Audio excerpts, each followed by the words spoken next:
الحمد لله رب العالمين، والصلاة والسلام على سيد الأنبياء والمرسلين.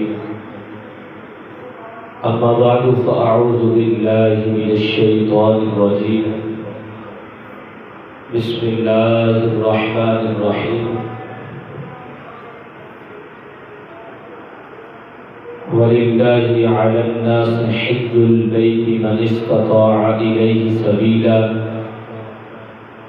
وَمَنْ كَفَرَ فَإِنَّ اللَّهَ غَنِيٌّ عَنِ الْعَالَمِينَ. صدق الله العظيم. إن الله وملائكته يصلون على النبي يا أيها الذين آمنوا صلوا عليه وسلموا تسليما. درود پاک مل کے پڑھ لیں. الصلاة والسلام عليك يا رسول الله وعلى آلك وأصحابك يا حبيب الله. الصلاة والسلام عليك يا نبي الله وعلى آلك وأصحابك يا خاتم النبيين. مولاي صل وسلم دائما أبدا على حبيبك خير الخلق كلهم منزه عن شريك في محاسنه فجوهر الحسن فيه غير منقسم. مولاي صل وسلم دائما أبدا على حبيبك خير الخلق كلهم. احباب وقار، حضور اکرم نور مجسم شفیع معظم صلی اللہ تعالی علیہ وآلہ وسلم نے ارشاد فرمایا، جس نے جمعۃ المبارک کے دن مجھ پر 80 مرتبہ درود پاک پڑھا تو اللہ تبارک و تعالی اس کے 80 سال کے گناہ معاف فرما دے گا. آج جمعۃ المبارک ہے تو 80 مرتبہ زیادہ ٹائم نہیں لگتا. پیارے آقا کا فرمان ہے، جو 80 مرتبہ مجھ پر جمعۃ المبارک کے دن درود پاک پڑھتا ہے اللہ تعالیٰ اس کے 80 سال کے گناہ معاف فرما دیتا ہے. تو اللہ تعالیٰ ہم سب کو حضور اکرم صلی اللہ تعالیٰ علیہ وآلہ وسلم کی ذات پر کثرت سے درود پاک پڑھنے کی توفیق عطا فرمائے. اب آج کا جو موضوع ہے وہ ہے حج کی فرضیت اور اہمیت، کہ حج کی اہمیت کیا ہے اور اس کی فرضیت کے حوالے سے چند باتیں آپ کی خدمت میں عرض کرنی ہے. خوش نصیب ہیں وہ مسلمان جنہیں اللہ پاک اپنے گھر کی حاضری اور حج کا فریضہ ادا کرنے کی سعادت عطا فرما رہا ہے، اور دنیا بھر سے حجاج کے قافلے حرمین شریفین کی طرف جا رہے ہیں تاکہ اللہ کی طرف سے جو ان پر فرض لازم ہوا ہے اس کو وہ ادا کر سکے. اس لیے اللہ تعالیٰ نے ارشاد فرمایا، وَلِلَّهِ عَلَى النَّاسِ حِجُّ الْبَيْتِ مَنِ اسْتَطَاعَ إِلَيْهِ سَبِيلًا. اور اللہ کے واسطے لوگوں کے ذمے اس مکان کا حج کرنا ہے، یعنی جو اس شخص جو اللہ کے گھر جانے کی طاقت رکھتا ہے تو وہاں جائے، اس کے ذمے حج کرنا فرض ہے. اور جو شخص منکر ہو تو اللہ تعالیٰ تمام جہان والوں سے غنی ہے. اس آیات مبارکہ سے معلوم ہوا کہ مسلمانوں پر جو استطاعت رکھتے ہیں، طاقت رکھتے ہیں، جو صاحب نصاب ہیں، جن کے پاس اتنی وسعت ہے کہ وہ حج پہ جا سکتے ہیں، تو اللہ تعالیٰ ارشاد فرمائے ایسے لوگوں پر حج کرنا ضروری ہے، اور جو طاقت رکھنے کے باوجود حج پہ نہیں جاتے، منکر ہیں، انکار کر رہے ہیں، تو اللہ تعالیٰ فرماتا ہے اللہ تعالیٰ تمام جہان والوں سے غنی ہے، بے پرواہ ہے۔ تو حج جو ہے اسلام کے جو 5 ارکان ہیں ان میں سے ایک حج بھی ہے۔ رسول اکرم نور مجسم شفیع معظم صلی اللہ تعالی علیہ وآلہ وسلم نے ارشاد فرمایا بنی الاسلام علی 5، فرمایا اسلام کی بنیاد 5 چیزوں پر ہے۔ آج ہم بھی مسلمان ہیں تو مسلمان کی جو بنیاد ہے وہ 5 چیزیں ہیں۔ پہلی حضور اکرم صلی اللہ علیہ وسلم نے ارشاد فرمایا شہادت ان لا الہ الا اللہ وان محمد رسول اللہ صلی اللہ تعالی علیہ وسلم۔ پیارے آقا صلی اللہ علیہ وسلم نے ارشاد فرمایا جو اسلام کی بنیادوں میں سے سب سے پہلی چیز ہے وہ ہے لا الہ الا اللہ محمد رسول اللہ، یعنی کلمہ شہادت اسلام کی بنیادی چیزوں میں سے سب سے پہلی چیز کلمہ شہادت ہے۔ جو اللہ اور اس کے رسول پر ایمان لایا تو فرمایا یہ اسلام کی پہلی بنیاد ہے۔ اور دوسری حضور اکرم صلی اللہ علیہ وسلم ارشاد فرمایا وَإِقَامِ الصَّلَاةِ، فرمایا مسلمان ہو گیا ہے۔ اب یہ نہیں ہے کہ مسلمان ہونے کے بعد باقی معاملات نہیں ہے، اس کے مسلمان ہونے کی دوسری جو بنیاد ہے فرمایا وَإِقَامِ الصَّلَاةِ، نماز کو قائم کرنا ہے۔ 5 وقت کی نماز اللہ تبارک و تعالیٰ نے اپنے محبوب علیہ السلام کی امت پر فرض فرمائی ہے، تو فرمایا کلمہ طیبہ کے بعد دوسری جو چیز مسلمانوں پہ فرض ہے وہ نماز ہے۔ اور تیسری پیارے آقا نے فرمایا وَإِيتَاءِ الزَّکَاۃ، زکوٰۃ کو ادا کریں، کہ جو صاحب نصاب ہیں، جو اپنی زمین سے چیزوں کو بیکتے ہیں، فصل لے کر آتے ہیں، تو ان میں سے بھی زکوٰۃ ہوتی ہے۔ فرمایا جو اللہ کی راہ میں زکوٰۃ دیتا ہے وہ اسلام کی تیسری بنیاد پہ وہ عمل کر رہا ہے۔ اور چوتھی پیارے آقا صلی اللہ علیہ وسلم نے فرمایا والحج، فرمایا اللہ کے گھر کا حج ادا کرنا، کہ جس کو اللہ نے طاقت دی ہے تو وہ اللہ کے گھر حج کرنا اس پہ فرض ہے۔ اور پیارے آقا نے فرمایا 5ویں چیز جو مسلمان کے لیے ضروری ہے فرمایا وصوم رمضان، فرمایا رمضان کے روزے رکھنا۔ تو پیارے آقا صلی اللہ علیہ وسلم نے اس حدیث مبارکہ میں ارشاد فرمایا کہ اسلام کی بنیادوں میں سے ایک چیز حج بھی ہے، کہ جو حج کی استطاعت رکھتا ہے، طاقت رکھتا ہے، وہ حج ادا کرے۔ اس پر اس کو ثواب کیا ملے گا، اس کو اجر کتنا ملے گا؟ جو اللہ کی راہ میں اللہ کے حکم پر، اس کے پیارے حبیب صلی اللہ تعالی علیہ وآلہ وسلم کے حکم پر اللہ کے گھر کا حج کرنے کے لیے جاتا ہے، جیسے قافلے ابھی جاری بھی ہیں، حج کے لیے جا رہے ہیں، وہ خوش نصیب ہیں کہ جو اللہ کے گھر کے لیے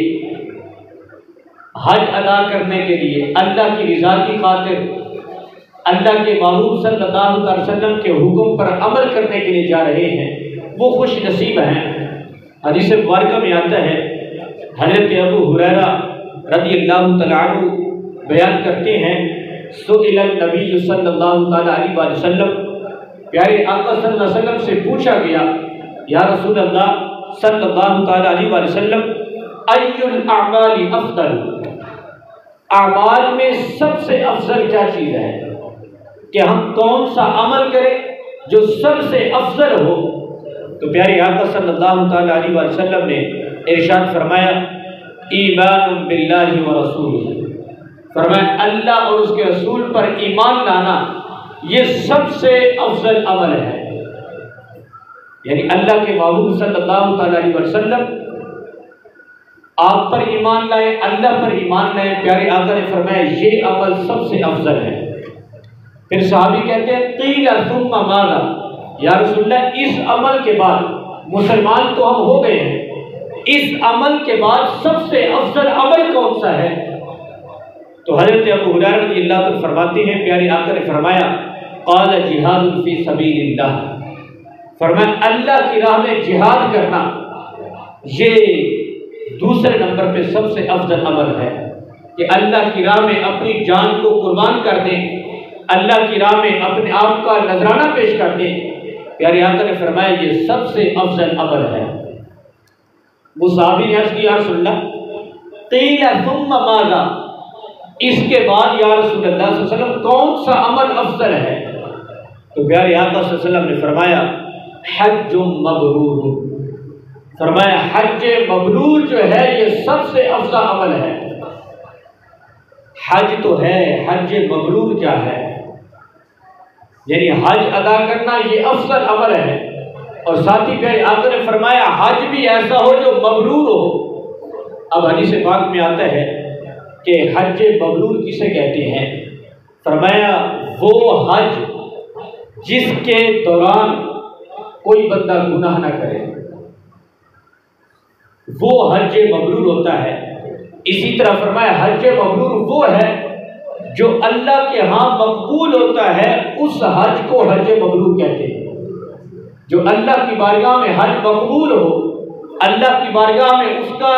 ادا کرنے والا حج جو ہے قبول ہو، اس حج کو حج مبرور کہتے ہیں۔ اور پیارے آقا نے فرمایا وہ حج جس میں کوئی ریاکاری، شہرت، یہ چیز مقصود نہ ہو، وہ حج بھی مقبول ہوتا ہے۔ بعض لوگوں کے ذہنوں میں یہ خیالات بھی آتے ہیں، یا بعض دکھلاوے کے لیے بھی کرتے ہوں کہ میں ہر سال حج کے لیے جاتا ہوں، اگر اس کے دل میں ذرا بھر بھی ریاکاری ہے، دکھلاوا ہے، یا شہرت مقصود ہے کہ مجھے حاجی کہیں کہ یہ ہر سال حج کرتا ہے، تو پیارے آقا صلی اللہ علیہ وسلم نے فرمایا ایسا حج حج مبرور نہیں ہے، ایسا حج حج مقبول نہیں ہے، ایسا حج اللہ کی بارگاہ میں قبول نہیں ہے جو شہرت کے لیے کیا جائے، جو دکھلاوے کے لیے کیا جائے، ایسا حج اللہ کی بارگاہ میں قبول نہیں ہے۔ پیارے آقا صلی اللہ علیہ وسلم نے فرمایا وہ حج جس سے لوٹنے کے بعد بندہ گناہ سے اپنے آپ کو روک لے، حج کرنے کے بعد جب واپس آئے تو اپنے آپ کو گناہوں سے روک لے، تو سمجھ لے کہ میرا وہ حج مقبول ہے، وہ ایسا حج میں نے کیا ہے جو اللہ کی بارگاہ میں مقبول ہے، اللہ کی راہ میں وہ میرا کیا ہوا حج جو ہے وہ قبول ہے۔ اور پیارے آقا صلی اللہ علیہ وسلم نے ارشاد فرمایا کہ جب بندہ حج سے واپس آئے، واپس آنے کے بعد دنیا کے اندر اس کا دل نہیں لگتا، دنیا کمانے کے اندر، بلکہ اس کو آخرت کے سلسلے میں دلچسپی رہتی ہے،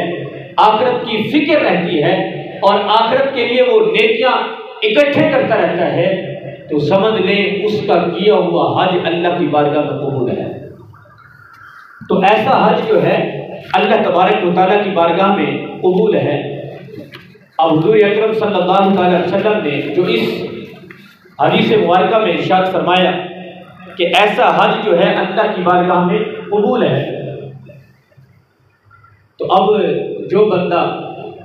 ریاکاری کے لیے جاتا ہے، شہرت کے لیے جاتا ہے، تو اس کا حج قبول نہیں ہے۔ جو شہرت کے لیے جائے، جو دکھلاوے کے لیے جائے، اس کا حج قبول نہیں ہے۔ یہ حج پر تو وہ جاتے ہیں خوش نصیب جن کو اللہ نے طاقت دی ہے، وہ حج کے لیے جاتے ہیں۔ اب اسی ضمن میں ایک حدیث مبارکہ سنیں، حضور اکرم نور مجسم شفیع معظم صلی اللہ علیہ وسلم نے ارشاد فرمایا جو اللہ کی بارگاہ میں حج کرنے کے لیے جانے کے لیے وہ طاقت نہیں رکھتا کہ وہ اللہ کی بارگاہ میں جائے اور حج کرے، اتنا خرچہ برداشت نہیں کر سکتا، وہ طاقت نہیں رکھتا، تو صاحب اس کے دل میں تو خواہش ہوتی ہے کہ اللہ مجھے بھی طاقت دیتا تو میں بھی تیرا حج کرتا، تیرے حکم پر عمل کرتا، تیرے گھر کی زیارت کرتا، مینا مزدلفہ پر جاتا، تیرے پیارے خلیل حضرت ابراہیم علیہ السلام کی سنت پہ وہاں پر جا کے عمل کرتا۔ تو اس کے لیے پیارے آقا صلی اللہ علیہ وسلم نے ایک نسخہ دیا ہے، پیارے آقا صلی اللہ علیہ وسلم نے فرمایا اے میری امت والو، جس نے اپنے والدین کی زیارت کی ہے، جس نے اپنے والدین کی زیارت کی ہے تو اللہ تعالیٰ اس کو حج مقبول کا ثواب عطا فرماتا ہے۔ ایسا حج جو اللہ کی بارگاہ میں مقبول ہوتا ہے، اس کا ثواب اس کو ملتا ہے۔ اب حدیث پاک میں آتا ہے، صحابی نے عرض کیا یا رسول اللہ صلی اللہ تعالیٰ علیہ وسلم، کیا دن میں 100 بار اپنے والدین کی زیارت کریں، اپنے والدین کے چہرے کو دیکھیں تو کیا 100 مرتبہ حج کا ثواب عطا ہوگا؟ تو پیارے آقا صلی اللہ علیہ وسلم نے فرمایا کہ اے میرے محبوب، اے میرے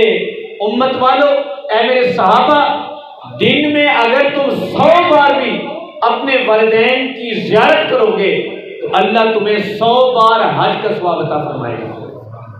اور یہ حج بھی ایسا نہیں جو قبول نہ ہو، پیارے آقا نے فرمایا ایسا حج جو اللہ کی بارگاہ میں مقبول ہوتا ہے، اس کے برابر اللہ تمہیں ثواب عطا فرمائے گا۔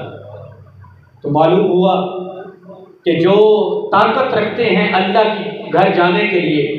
وہ تو اللہ کے حکم پر عمل کریں اور جائیں، دل میں دکھلاوا بھی نہ ہو، شہرت بھی نہ ہو، لیکن ہو سکتا ہے کسی کے دل میں یہ چیزیں آ جائیں تو اس کا حج قبول نہ ہو۔ لیکن پیارے آقا نے فرمایا جس نے اپنے والدین کی زیارت کی، اپنے والدین کو دیکھا محبت کی نگاہ سے، تو فرمایا اس کو اللہ ایسے حج کا ثواب عطا فرمائے گا جو اللہ کی بارگاہ میں قبول ہوتا ہے۔ تو یہ اپنے والدین کی زیارت روزانہ کرتے ہیں، تو اس سے معلوم یہ ہوتا ہے کہ اپنے والدین کی زیارت کرتے رہیں، اپنے والدین کو دکھ نہ پہنچائیں، اپنے والدین کے نافرمان نہ بنیں، اپنے والدین کو کسی لحاظ سے بھی تکلیف نہ دیں۔ اپنے والدین کو خوش رکھنا اللہ کو خوش رکھنے کے برابر ہے۔ پیارے آقا نے فرمایا جس نے اپنے والدین کو خوش رکھا، اپنے والدین کو راضی رکھا، جس سے اس کے والدین راضی ہیں، پیارے آقا نے فرمایا اللہ بھی اس سے راضی ہے۔ تو اس لیے حدیث بارکہ میں پیارے آقا نے فرمایا کہ اے میرے محبوب کی امت والو، اللہ کی طرف سے بھی تم پر حج فرض کیا گیا ہے، اور میری طرف سے بھی تمہیں حکم ہے کہ جو اللہ کے گھر جانے کی استطاعت رکھتا ہے، طاقت رکھتا ہے، وہ اللہ کی بارگاہ میں جا کر حج ادا کرے۔ اور اس کا ثواب کتنا ملے گا؟ پیارے آقا صلی اللہ علیہ وسلم نے ارشاد فرمایا، جس کے راوی حضرت عمر بن عاص رضی اللہ تعالیٰ عنہ ہے، ابن شماسہ فرماتے ہیں کہ میں حضرت عبداللہ ابن عمر بن عاص رضی اللہ تعالیٰ عنہ کی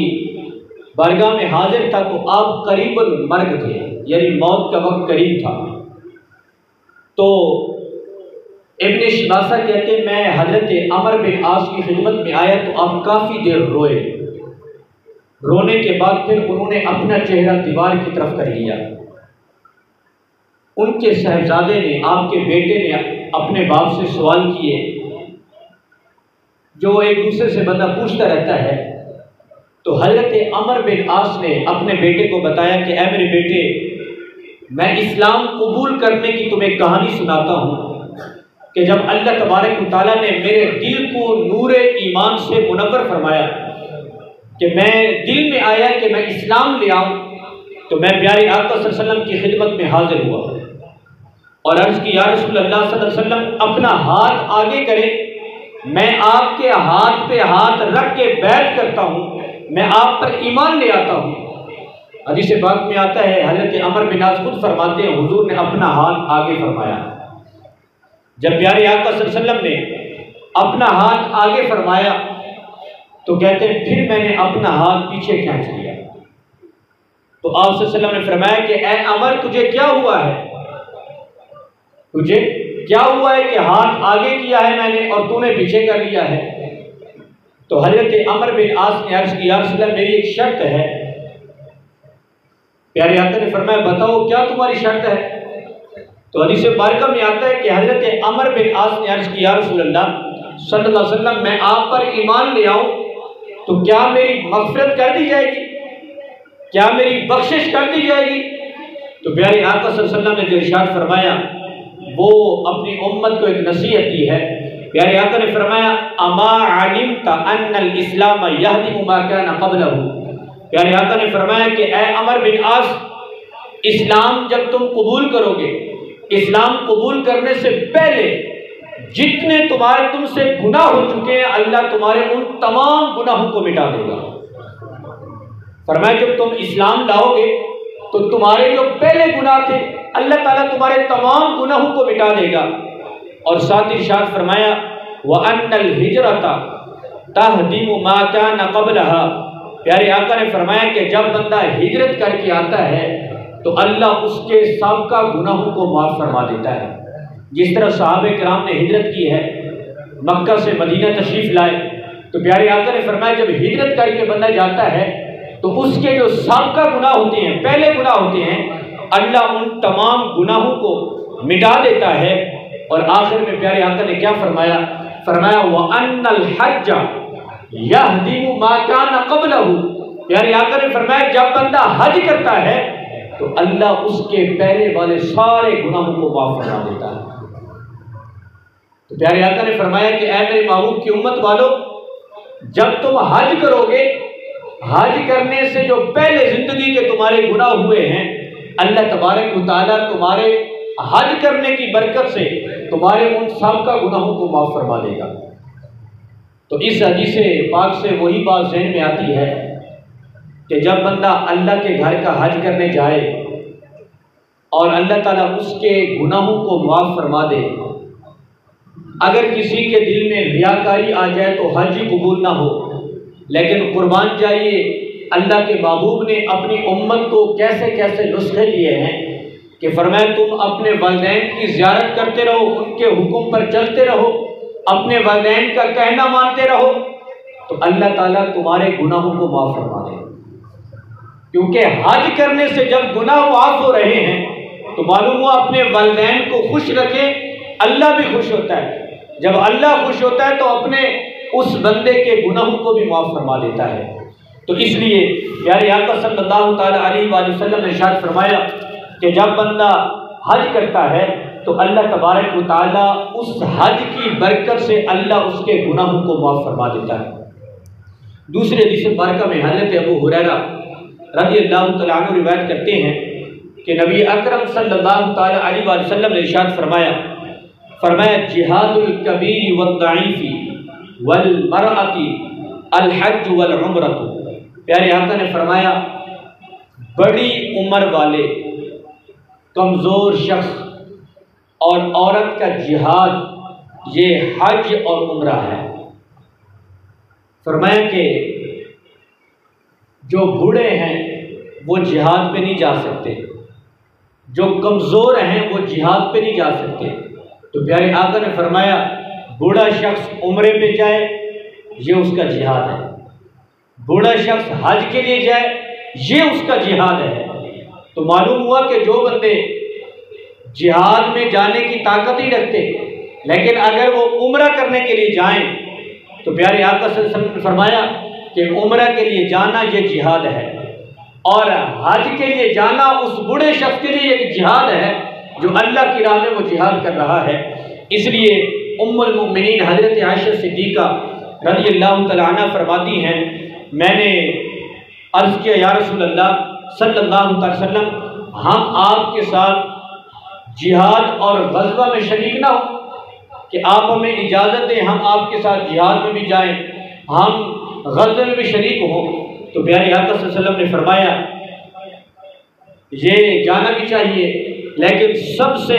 جو بہتر اور اچھا جہاد ہے وہ حج مبرور ہے، یعنی ایسا اللہ کی بارگاہ میں حج کرنا جو قبول ہو، فرمایا یہ سب سے بڑا جہاد ہے۔ اور پیارے آقا صلی اللہ علیہ وسلم نے ارشاد فرمایا، حضرت عائشہ فرماتی ہے جب سے حضور نے یہ فرمایا نا کہ حج پہ جانا یہ حج مبرور ہے تو فرمایا تب سے میں نے کوئی حج نہیں چھوڑا، زندگی میں نے کوئی حج نہیں چھوڑا، اللہ نے مجھے طاقت دی ہے تو میں ہر سال اللہ کے حکم پر عمل کرتی تھی۔ تو معلوم ہوا پیارے آقا صلی اللہ تعالیٰ علیہ وآلہ وسلم کے حکم پر عمل کرتے ہوئے جب ہم عمل کریں گے تو اللہ تبارک و تعالیٰ ان حج کی برکتوں سے اللہ سب کا تمام گناہوں کو معاف فرما دیتا ہے۔ اور حدیث پاک میں دوسری میں یہ آیا ہے، پیارے آقا نے فرمایا کہ حج اور عمرے پر دوام برتو، یعنی حج اور عمرہ کرتے رہو، جب تمہیں طاقت ملتی رہے حج بھی کے لیے جاؤ، عمرے کے لیے بھی جاؤ۔ کیوں؟ اس لیے کہ حج پہ جو جاتا ہے یا جو عمرے کے لیے جاتا ہے، اللہ اس کے فقر کہتے ہیں غریبی کو، تنگ دستی کو، فرمایا اللہ اس کے فقر اور گناہوں کو ختم کر دیتا ہے۔ معلوم یہ ہو جو عمرے کے لیے جائے گا تو پیارے آقا نے فرمایا اللہ اس کے فقر کو ختم کر دے گا اور اس کے گناہوں کو بھی معاف فرما دے گا۔ اسی طرح فرمایا جو حج کے لیے جاتا ہے اللہ اس کے فقر اور گناہوں کو ختم کر دیتا ہے۔ ایک حدیث مبارکہ میں تو یہاں تک آیا ہے، پیارے آقا صلی اللہ تعالیٰ علیہ وآلہ وسلم نے ارشاد فرمایا جو حج کے لیے جاتا ہے جب وہ واپس آتا ہے تو ایسے گناہوں سے دھل کے آتا ہے جیسے وہ ابھی ماں کے پیٹ سے نکلا ہو۔ ابھی ماں کے پیٹ سے نکلا ہو تو جب بندہ ماں کے پیٹ سے نکلتا ہے تو اس وقت اس کے کوئی گناہ نہیں ہوتے۔ یہ تو جب بڑا ہوتا ہے پھر اللہ کی شیطان کے پیچھے چلتے ہوئے اللہ کی نافرمانیاں کرتا ہے، تب ہمارے نام اعمال میں گناہ لکھے جاتے ہیں۔ تو پیارے آقا نے فرمایا کہ جب بندہ حج کے لیے جاتا ہے اللہ کی رضا کی خاطر اور استطاعت بھی رکھتا ہے، وہاں جا کر کوئی گناہ بھی نہیں کرتا، جب واپس لوٹتا ہے تو اللہ اس کے سارے گناہوں کو معاف فرما دیتا ہے۔ اور پیارے آقا صلی اللہ تعالیٰ علیہ وآلہ وسلم نے ارشاد فرمایا جو حج کے لیے جاتے ہیں ان کے لیے پیارے آقا صلی اللہ علیہ وسلم نے دعائیں دی ہیں، ان کو دعاؤں سے نوازا ہے جو حج کے لیے جاتے ہیں۔ پیارے آقا نے کیا فرمایا؟ پیارے آقا صلی اللہ علیہ وسلم نے فرمایا حج اور عمرہ کرنے والے اللہ تعالیٰ کے مہمان ہیں۔ جو حج کے لیے جاتے ہیں، جو عمرہ کرنے کے لیے جاتے ہیں، پیارے آقا صلی اللہ علیہ وسلم نے فرمایا وہ اللہ کے مہمان ہیں اور اللہ تعالیٰ ان کی مانگ ان کو عطا فرماتا ہے، کیونکہ جب بندہ مہمان بن کے جاتا ہے اللہ سے جو مانگتا ہے اللہ اس کو وہ عطا فرماتا ہے۔ اور پیارے آقا نے فرمایا کہ اللہ کی بارگاہ میں جب وہ دعائیں مانگتا ہے اللہ ان کی دعاؤں کو قبول کرتا ہے۔ اور پیارے آقا نے فرمایا ان کی اللہ تعالیٰ سفارش بھی قبول کرتا ہے جب وہاں بیٹھ کے کسی کے لیے دعا مانگتا ہے کہ یا اللہ تیری بارگاہ میں سفارش کرتا ہوں کہ فلاں بیمار کو شفا عطا فرما دے،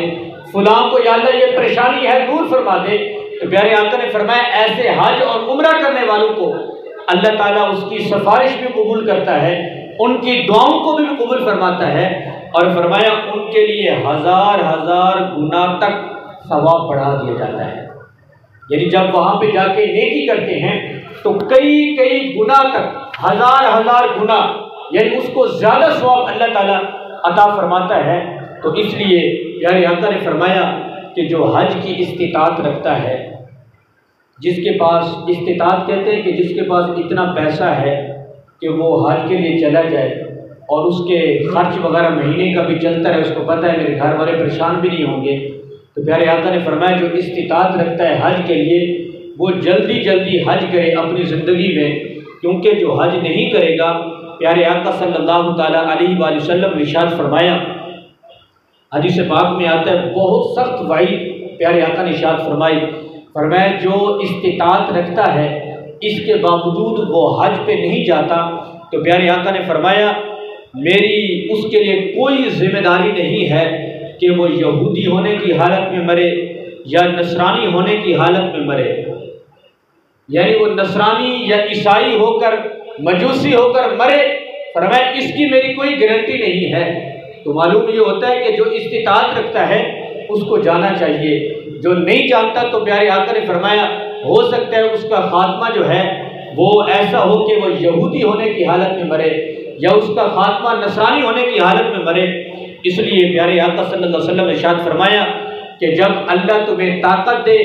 تمہارے پاس وسعت ہو، تو اللہ کی بارگاہ میں جا کر اس کے گھر کا حج بھی کرو اور اللہ کے حکم پر عمل کرتے ہوئے، پیارے آقا صلی اللہ علیہ وسلم کے حکم پر عمل کرتے ہوئے حج کے مناسک بھی ادا کرو۔ اس لیے پیارے دوستو